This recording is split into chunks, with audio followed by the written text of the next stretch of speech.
One, two, three. Hi, welcome to the Scientist Sage Sangha. I'm Nancy Anderson Dolan from Wise Heart Wellness, and we're so happy to have you here tonight. And this means that you have a little tenacity because you're still here watching this. And the word tenacity was suggested by someone in the Sangha. And so when I started looking into it, I thought, it's just sort of pushing hard to get something done. But it turned out to be something entirely different. It was people sort of describe it in dictionaries, describe it as a trait somebody has. And that's sort of more like an inborn thing, hardwired in that. But really what I found was that this is a state that people can build.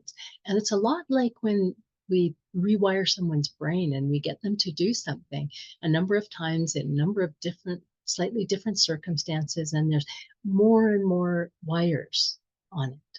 And tenacity is much like that. It's built up in layers of really different kinds of things. And we're going to talk about all sorts of those because tenacity, although it's described as a trait, the research and the anecdotal evidence really shows how people have developed it. And some people may have been born with a slight advantage towards it, all right.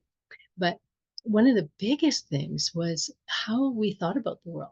And one of the major ideas is that noticing that the reality of making mistakes and false starts and those kinds of things are inevitable. They are part of the process of going through whatever we're going through. And we live in a world where science is saying, if we just study it enough, we can make it all go just right. And we know that just isn't true, but it kind of drains our tenacity when we go forward with that idea and we don't accept and even expect issues to come up. And so this idea that we can just, oh yeah, we can accept that this is going to be part of the path that we're walking, and we're going to just continue to explore and evaluate and evolve forward as we go along. And that's a really part of the foundation of tenacity. And there's a Forbes coach, and I thought it was humorous coming from sort of a business coach and that sort of thing. But he was saying that, you need to remember about your worth. And it wasn't about people's, bank accounts and their achievements and everything, but it was based on the love, grace, and compassion you extend yourself on a daily basis. And I was like, wow, that is amazing coming from a Forbes coach. But that was one of the other things. So needing to know that we're going to go through these periods of times with mistakes and, setbacks and whatnot, but also the way that we handle it with ourselves is so important because we'll find that people that have poor self-talk or they are really sort of blow up when a problem happens, they wind up having much less tenacity because it literally takes some of their energy, some of their effort out of them. And so they don't have that energy that they could use for tenacity with being just upset with themselves. And especially there's an idea of learned helplessness we'll talk about a little more further on. But if we are saying to ourselves, oh, this, of course, this happens to me, I can never get it right, that sort of thing, it's really hard to build tenacity on that. It's like building it on a steep slope and it just keeps sliding off. So this idea that the self-perception and having compassion is another really important layer of building tenacity. And when they when we look at this, often the research has come from what people have struggled with rather than what they have succeeded with, because the struggle is the point. And to build tenacity, you have to have some sort of resistance. If you just, everything goes perfectly every time, or you get it handed to you on a silver platter, you don't build this tenacity because you don't understand that you need it. There's that muscle that goes, oh, sort of push back and then push forward. We don't develop it when we have all that. But some of the questions that people can ask, I've outlined in the email, but I'll just go over them here quickly too. When people are stuck and not seemingly able to go forward, is to think about, maybe I can't do all of this right now. because a lot of the time people take on too many things or too big a thing, and they want to get it all done like this. And when it doesn't happen, they start to lose their enthusiasm and their sort of willpower to go towards it. And their motivation starts to wane. And so they don't have that tenacity that they need for, a bigger, longer kind of thing. The idea is more about what could I do right now? And I may not be able to do the exact thing I want right now, but is there a little step I could take? And what skills do I have that I could employ? Because the other flip of that is like, oh, I'm not up to this. I can't do this. But most of the time, we have some skills that we can bring to whatever it is. And it might be simply knowing that I can ask other people for information and help and that sort of thing. I may not have the specific skill to do the specific thing, but I may know people that do. And so just those kinds of things, knowing like, who can I get support from in this situation for this issue? Those kinds of things are really, really important. So having that support, and personal and professional, whether it's like an accountability partner or whether it's a personal therapist or close friends, or because there's a real emotional side to this too. And some of that's learned and some of that is biological. And I put in a podcast from the Huberman Labs. I love this man, but his podcasts are really, really long. So I just took it down to Cole's notes in the email. But if you're looking for any, biological, scientific kinds of things about performance, he is amazing. He works with sports people and business people and just all kinds of people, like figuring out why we can't go forward on something. And the Huberman Lab is really brain-based, really science-based, but he pulls in all of the information from all sorts of places as well. But the idea that one of the most important things are routines, because they sort of get you halfway there. Routines conserve energy and they take care of the little stuff that you don't need to have big exertion for if you have a routine. But if you are just having routines, you don't build that kind of tenacity because it's easy to do. When they become routines, they don't have that resistance that builds the strength. So the routines, and really on the basics, he really goes to these basics all the time. Doesn't matter if he's talking about, a Antarctic excursion, a basketball player, or getting toddlers to walk. It's all about routines, about sleep, food, supplementation if your body needs it, sunshine, movement, meditation, knowing how to relax and support your central nervous system. So he covers all of those things. And so we've talked a lot about a lot of those things. So that's what some of the basic conditions, sort of the floorboards for building tenacity. But there's other things to work on as well beyond that, because there's in the brain, there's a saying about what fires together wires together. And that's what we were talking about. You do it enough, you build a superhighway. Now, the problem is if it is something you stop doing frequently, like, no, I'm not going to clean the toilet. No, I'm not going to clean the toilet. You build a really strong superhighway for not cleaning the toilet. So it doesn't matter what you're doing consistently, it builds a big bridge. And so that things that we repeatedly do, they strengthen that tract in our brain. And we're talking about actual wires that are covered with membranes inside our head. And there are certain areas in our brain, that's particularly the anterior mid-cingulate cortex. Don't worry about, you don't need to remember it, but it's just a hub for decision making.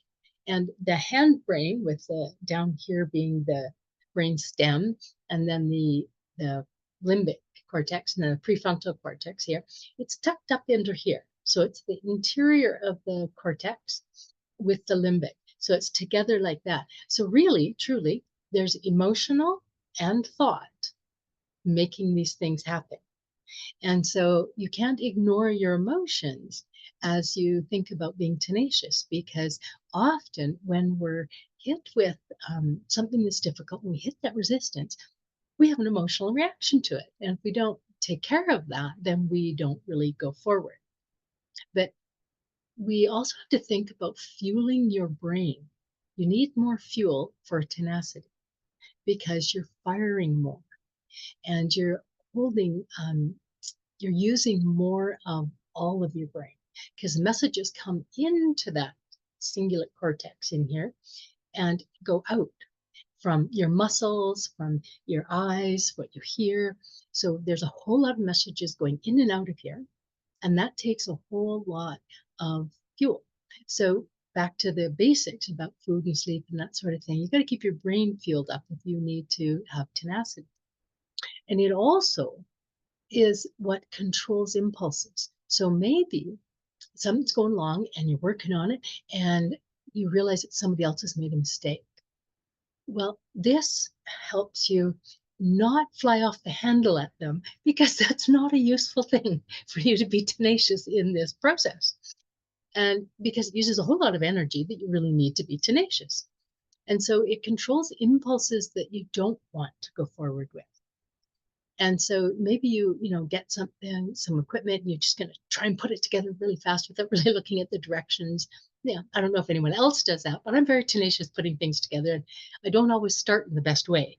And then I have to be more tenacious. So you want to control that impulse too, that isn't helpful. So there's a lot of what I definitely will not do and what I definitely will do. So it's the won'ts and the wills that build tenacity and being clear about both sides of them. And it isn't, I put a picture of a continuum with it. And the continuum of tenacity really is this: definitely not going to do these and definitely will do these, because we need a little different kind of energy, but we still need energy for both of them. So we have to be clear about what are things we don't want to be doing and what are things we do want to be doing. And literally how our particular brain works can affect this too. Old things like failure, trauma, neglect, early negative experience can train us to not be tenacious. Doesn't mean we can't be tenacious, but we just have to go, wow, I had this learned helplessness thing. Like when my car won't start, I'll just sit there and cry. And as I learn to come over that, um, I have a I have a Kia Soul that has a very special problem that you have to trick the electrical system into starting the car. And if you are tenacious enough, you can learn how to do it. And so that when I change my mind about, oh my God, there's nothing I can do about it, to what could go on here? I'm going to look around. I'm going to ask around into those questions that we talked about earlier. Then we can start doing something different. We can actually start firing new circuits in our brains that will change it from that learned helplessness to this learned optimism and tenaciousness. And it changes how, our thoughts, our actions, everything.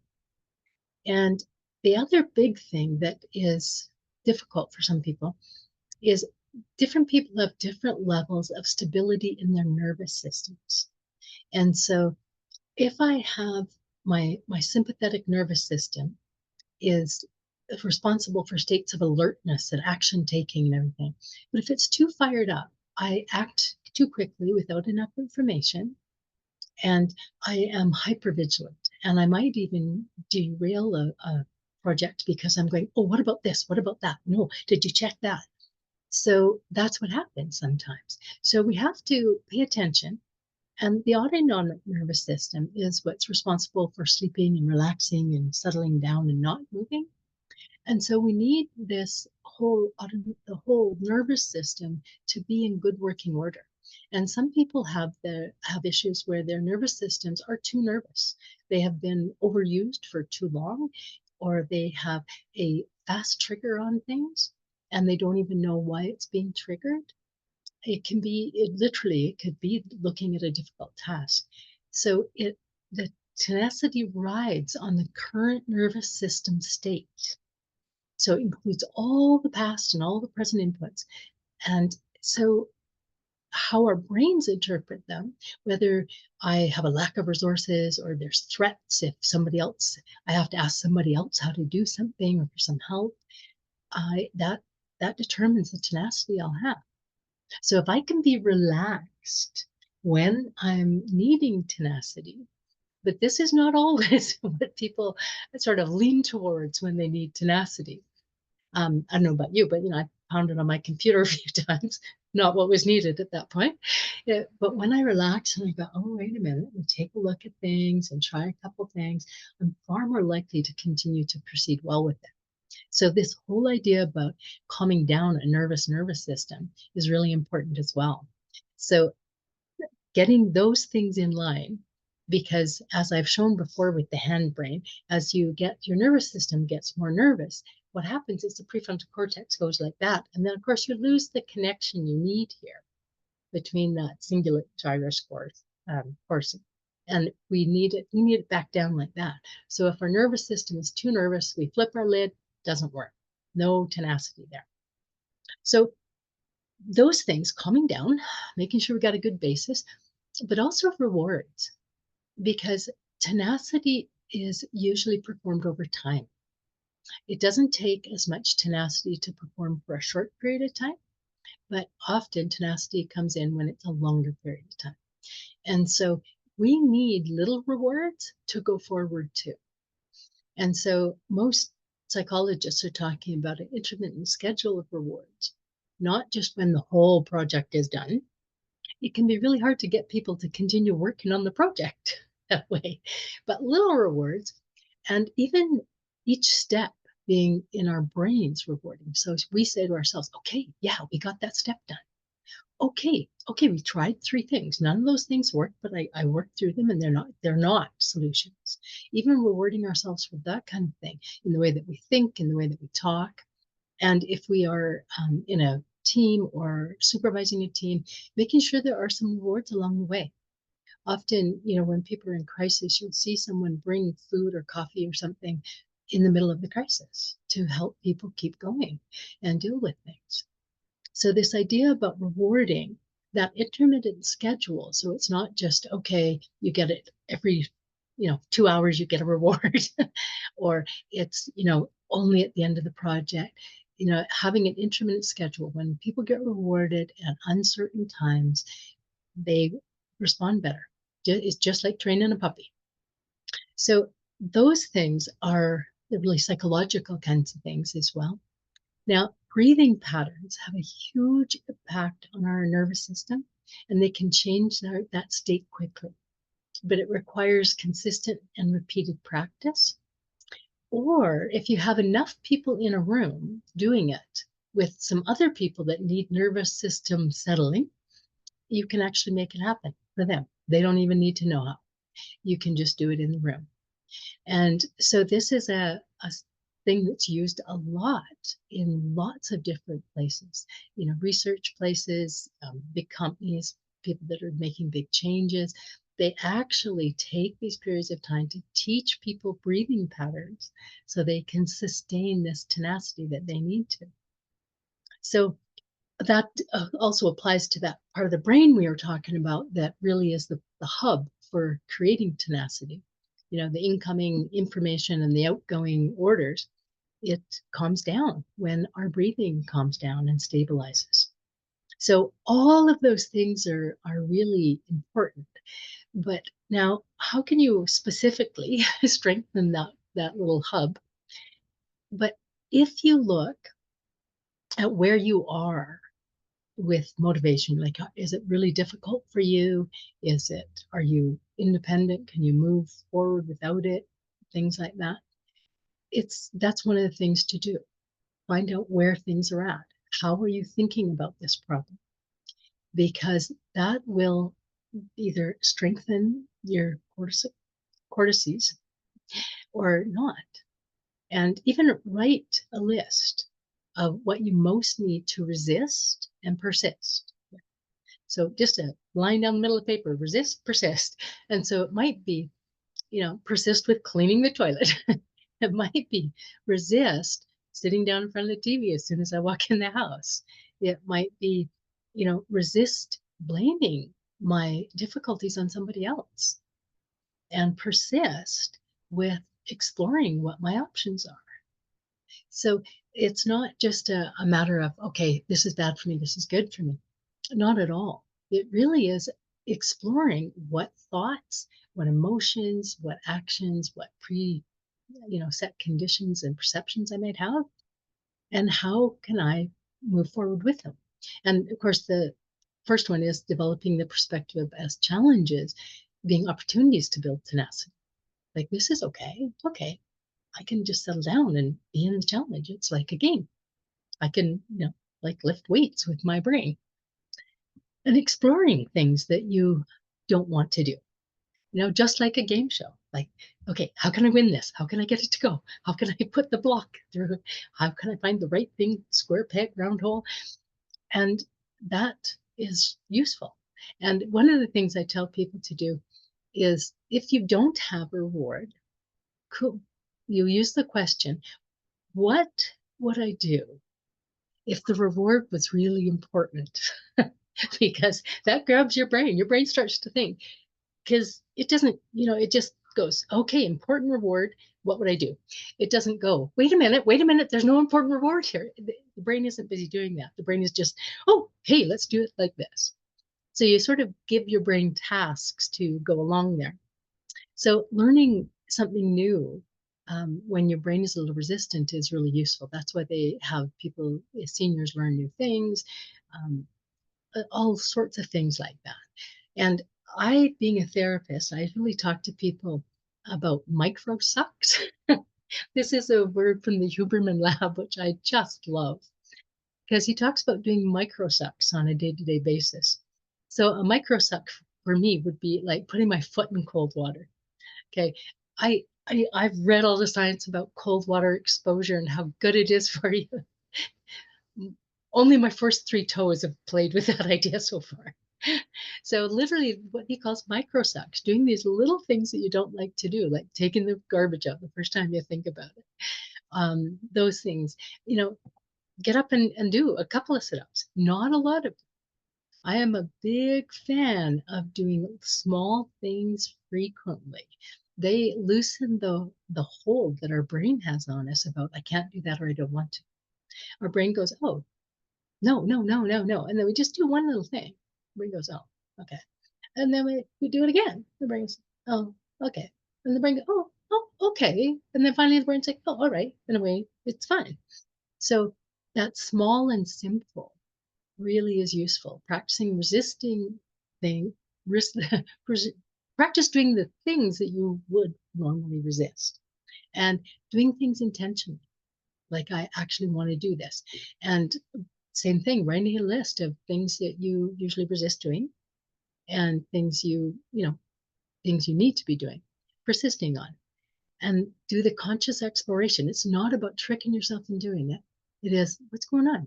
Like, and it could be that I don't think there's going to be any payoff, or all this hard work will, somebody will put me down for it. It won't be any good anyway.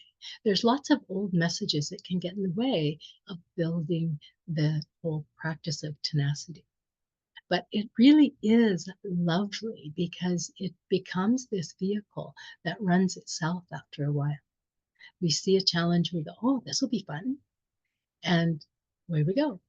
So that idea, even if we're just going to great lengths to avoid things, I don't know about you, but I do that. I can stuff one more thing in the garbage before I take it out.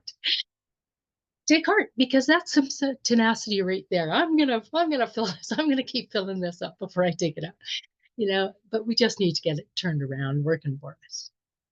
So that is what we're talking about in tenacity. And I'm not going to do a meditation on it because it's so layered. It's kind of tricky to go at that way. So we're going to wind this up for tonight. And in a moment, we'll join the live discussion with the people that are here. And thank you to the people that are watching this later. I really love that you're joining us, and I really appreciate all the comments and suggestions and things that you're sending as you're watching it later as well. So to those people watching later, I am with you. You are with me. Blessed be.